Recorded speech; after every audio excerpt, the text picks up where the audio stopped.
के महल बनाए बैठे थे, हवा आई और सब खराब कर गई। नमस्कार, मैं हूं छवि अवस्थी और आपने देखना शुरू कर दिया है द एंगल।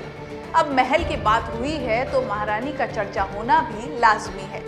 हम बात कर रहे हैं बीजेपी की महारानी या कहें वसुंधरा राजे की। पूर्व मुख्यमंत्री वसुंधरा राजे अपने अस्तित्व की लड़ाई लड़ रही हैं, लेकिन अब कुछ ऐसा हुआ है जिसके जरिए कोशिश की गई है वसुंधरा राजे को पूरी तरह से राजस्थान की राजनीति से आउट करने की।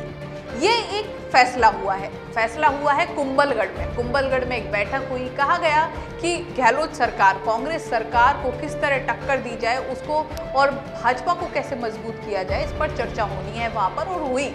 लेकिन इसी बीच एक महत्वपूर्ण फैसला वहां पर लिया गया जिस तरह की खबरें आ रही हैं, और वो फैसला था कि जो 2018 के विधानसभा चुनावों में भाजपा के टिकट पे जो प्रत्याशी लड़े और 10,000 या उससे ज्यादा के वोटों से हारे, अब उनको दोबारा जब विधानसभा चुनाव होंगे तो उसमें टिकट नहीं दिया जाएगा।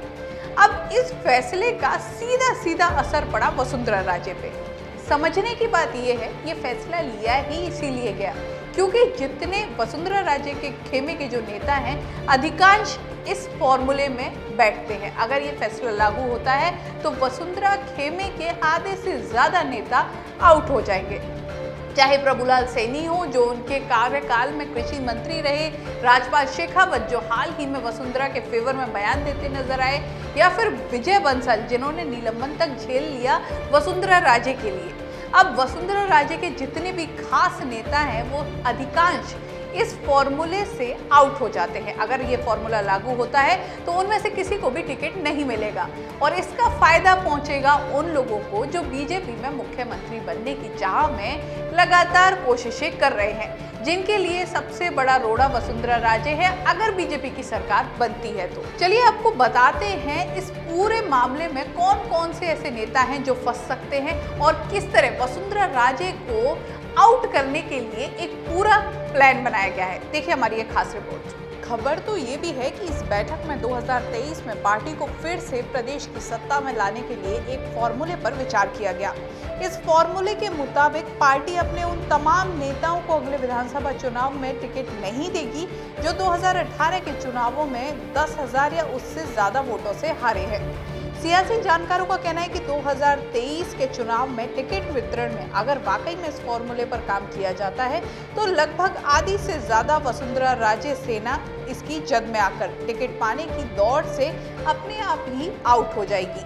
आइए आपको बताते हैं ग्राफिक्स के जरिए कि वसुंधरा राजे खेमे के ऐसे प्रमुख कौन से नेता हैं जो इस गेम में अगर फंसते हैं तो आउट हो सकते हैं। यूनुस खान 54,179 वोटों से हारे थे, वहीं अशोक परनामी 12,553 वोटों से और अरुण चतुर्वेदी 18,078 वोटों से हारे। गोलमा देवी जो किरोड़ी लाल मीणा की पत्नी है वो 14,104 वोटों के अंतर से हारी थी। वहीं प्रेम सिंह बाजौर 12,615, राजपाल सिंह शेखावत 10,747, कर्नल सोनाराम चौधरी 33,047, प्रहलाद गुंजल 17,945, विजय बंसल 15,710, झाबर सिंह खर्रा 11,810 वोटों के अंतर से हारे हैं। अभिषेक मटोरिया की बात करें तो 13,727, सुशील कटारा 12,934 और श्रीचंद कृपलानी जो मंत्री भी रह चुके हैं 11,908, अजय सिंह किलक ये भी वसुंधरा खेमे के माने जाते हैं और मंत्री रह चुके हैं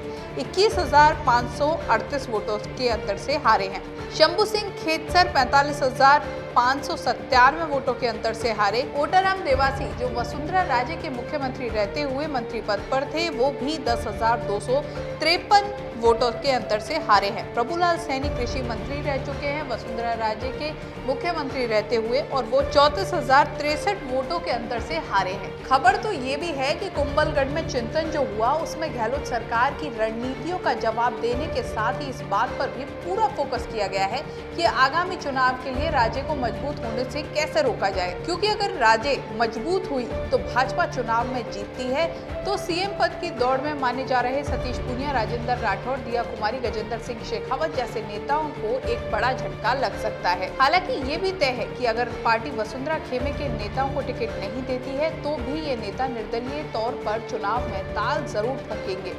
भाजपा प्रत्याशियों का चुनावी समीकरण बिगाड़ भी सकते हैं। तो कुल मिलाकर कहा जा सकता है कि भाजपा की अंदरूनी गुटबाजी का परिणाम चाहे जो भी हो, लेकिन इसका फायदा कांग्रेस को जरूर मिल सकता है। तो देखा आपने, यूनुस खान, अशोक परनामी, अरुण चतुर्वेदी, प्रभुलाल सैनी, राजपाल सिंह शेखावत, विजय बंसल, ये सभी वो लोग हैं जो वसुंधरा राजे के साथ हमेशा खड़े नजर आते हैं एक पिलर की तरह। लेकिन अब इन सबको आउट करने के लिए एक बड़ा गेम प्लान तैयार हो चुका है और अगर अब ये फैसला लागू हो जाता है तो ये अपने आप ही टिकट की दौड़ से आउट हो जाएंगे और अगर ये सब टिकट की दौड़ से आउट हो जाते हैं तो साफ तौर पर इसका असर पड़ेगा वसुंधरा राजे पर और जो मुख्यमंत्री बनने के लिए जब लॉबिंग की जरूरत होती है तो उस वक्त वसुंधरा राजे अपने आप ही कमजोर हो जाएंगी। तो एक शुरुआत कर दी गई है वसुंधरा राजे को आउट करने की और ये फैसला मास्टर स्ट्रोक हो सकता है अगर ये लागू होता है वसुंधरा राजे को आउट करने के लिए। लेकिन इन सबसे पहले जरूरी होगा कांग्रेस को टक्कर देना, क्योंकि अगर वसुंधरा राजे को इस तरह से आउट करने की साजिश की जाती है तो साफ तौर पर महारानी भी चुप बैठने वालों में से नहीं है और इसका खामियाजा भुगतना पड़ेगा भाजपा को, क्योंकि जिस तरह से गुटबाजी बढ़ रही है उस तरह से निश्चित तौर पर भाजपा को इसका खामियाजा भुगतना पड़ सकता है चुनाव में और इसका फायदा साफ तौर पर कांग्रेस को होगा, क्योंकि जिस तरह से गहलोत सरकार के काम चल रहे हैं और अगर इस तरह की गुटबाजी भाजपा में बढ़ती है तो निश्चित तौर पर कांग्रेस इसका फायदा उठाने में पीछे नहीं रहने वाली। अब देखना होगा कि क्या कुछ होता है, लेकिन एक बात तो साफ है कि इस खुलासे के साथ ही कई नेताओं की नींद जरूर उड़ने वाली है। इस तरह की खबरों के लिए द एंगल देखते रहिए, चैनल को जरूर सब्सक्राइब कीजिए, वीडियो पसंद आया है शेयर करना ना भूलें। नमस्कार।